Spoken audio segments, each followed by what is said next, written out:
केशव पंजाब से। महाराज जी आपके चरणों में कोटि कोटि प्रणाम। राधा वल्लभ श्री हरिवंश। महाराज जी मेरा मन कभी भी एक निर्णय पर प्रेरित नहीं हो पा रहा। कभी लगता है सिर्फ भक्ति मार्ग पर चलूं, तो कभी लगता है मन संसारिक जीवन की तरफ प्रेरित करने लग जाता है, परंतु किसी भी एक निर्णय पर नहीं पहुंच पा रहा। महाराज जी इस परिस्थिति में मैं क्या करूं? मन का स्वरूप ही यही है। कबहू मन रंग तुरंग चढ़े, कबहू मन सोच करे धन का, कबहू मन नारी प्यारी लगे, कबहू मन त्याग चले बन का। ये इसका स्वरूप है, इसका स्वभाव ऐसा। इसके स्वभाव को जो मार दे तो वही महात्मा है। अपने निश्चय पर डट जाए वही महात्मा है, नहीं तो सबको फिसला घूम रहा है। कभी भगवान अच्छे लगते हैं, कभी संसार अच्छा लगता है, कभी पाप अच्छा लगता है, कभी पुण्य अच्छा लगता है। यही तो मन की चाल है। इसकी इस चाल को जो रोक दे वही भगवान का भक्त कहा जाता है। इसी की चाल से हमें बार बार जन्म मरण प्राप्त होता है। जितनी जेलें भरी है ना, इसी की चाल से तो भरी है ना। इस मन ने कहा इसको छेड़ दो, छेड़ दिया जीवन में। मन ने कहा कि इसको हमें स्वीकार करना है, इसे सुख लेना है। उसको लगा कि हमारे सुख में बाधा, उसको मार दिया। आजीवन जेल में सड़ रहा है, यहाँ भी सड़ रहा है, नरक भी भोगेगा। जितने भयानक रोग हैं, जितने भयानक दंड है, ये सब मन के मनोरंजन से ही तो है ना। इसी मन को जो मार दे वही महात्मा है। आपका ही मन ऐसा नहीं, सबका मन ऐसा है। ऐसा सबके मन की दशा, क्योंकि आप केवल अपने मन को देख रहे हैं। क्या जब भगवान में चित्त को जोड़ते हैं और सबके मन को देखते हैं, सबका मन बिल्कुल सेम टू सेम। अंतर अगर मिलेगा तो कोई भगवान का भजन करके अपने मन को थोड़ा रोक रोक के आगे बढ़ा रहा है, कोई भगवान से विमुख होकर बिल्कुल गिरता चला जा रहा है। वो क्या है, सबका मन ऐसा है। और इसी की गति को जो रोक दे, सा वही मनः कृष्ण पदारविंदयो, अपने मन को भगवान के चरणों में वही महात्मा हो गया, वही सिद्ध हो गया, वही सर्वशक्तिमान हो गया, वही सुखी हो गया।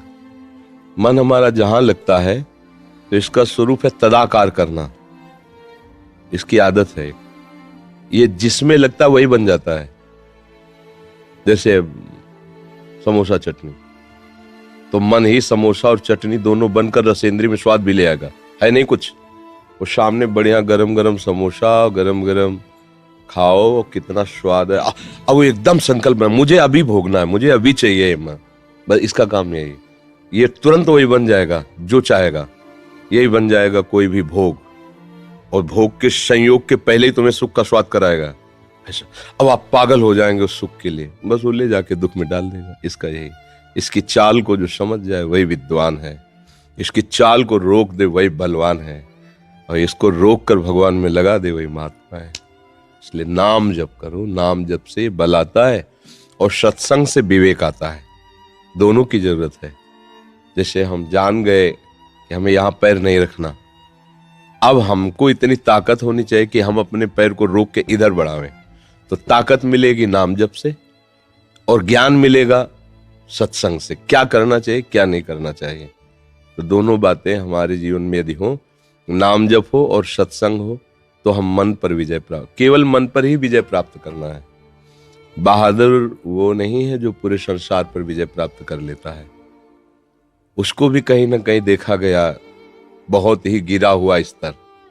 जो संसार पर विजय प्राप्त कर लेता है वो एक छोटे से विषय के लिए गिरा हुआ कहीं दिखाई देता है, लेकिन जो मन पर विजय प्राप्त कर लेता है सबसे बड़ा बलवान वो है। पर मन पर विजय प्राप्त करना बड़ा कठिन होता है, क्योंकि हम मन को सपोर्ट करते चले आए हैं। हमें लगता है मन हमें सपोर्ट कर रहा है, हमें सुख दे रहा है। बस इसी भ्रम के कारण हम मन की अधीनता स्वीकार किए।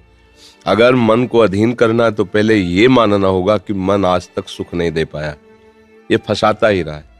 सच्ची मानिए, जरा से 2 मिनट के कृत्य के लिए पूरे जीवन जेल की सजा। कितने ऐसे भरे पड़े दृश्य, 2 मिनट मनोरंजन, 2 मिनट, और उसका परिणाम आजीवन या फांसी। कितने भयानक भयानक। तो इसकी चाल को तो रोकना ही पड़ेगा। ऐसा नहीं है जो चाहे कर सको, आप नहीं कर सकोगे, क्योंकि स्वतंत्रता उतनी ही है जितना पुण्य है तुम्हारा। जिस दिन पुण्य खत्म होंगे तो जरा सी बात में फंस जाओगे और पिट जाओगे, बड़े लंबे चले जाओगे। आपको लगेगा अपराध तो ऐसा नहीं, लेकिन वो पूर्व का है, सब जुड़ गया। पुण्य बचाते रहते हैं। जैसे आपके पुण्य हैं, कोई भयानक पाप हुआ तो अगर पुण्य उससे बड़ा है तो आपको सपोर्ट कर देगा, तो आपको लगेगा बच गए। कोई दंड नहीं मिला और वो क्रिया भी हो गई, बच नहीं गए, पुण्य नहीं बचा, पुण्य नष्ट हुआ, पाप सुरक्षित बना हुआ, उसने कवच की तरह तुम्हें बचा लिया, लेकिन वो नष्ट नहीं हुआ। वो जब प्रहार करेगा तब फिर ढेर हो जाओगे। नहीं तो पाप करते ही अशांति, दुख और भय विषाद घेर लेता है, पर अगर तुम्हें नहीं हो रहा तो तुम्हारे पुण्य नष्ट हो रहे हैं। इसलिए अगर भजन हो रहा है तो सीधे पहले पाप को नष्ट करेगा। तुम्हारे हृदय में जलन होगी, जहां गलत सोचेगा मन, तुम्हारा हृदय जलने लगे कि यार नहीं, अब हम ऐसा नहीं करेंगे, ग्लानि पैदा हो जाएगी, सोई आगे निकल जाओगे। तो नाम जप करो, सत्संग सुनते रहो। आशुतोष जी बरेली से। महाराज जी आपके चरणों में कोटि कोटि दंडवत प्रणाम। महाराज जी, श्री जी ने इस शरीर एवं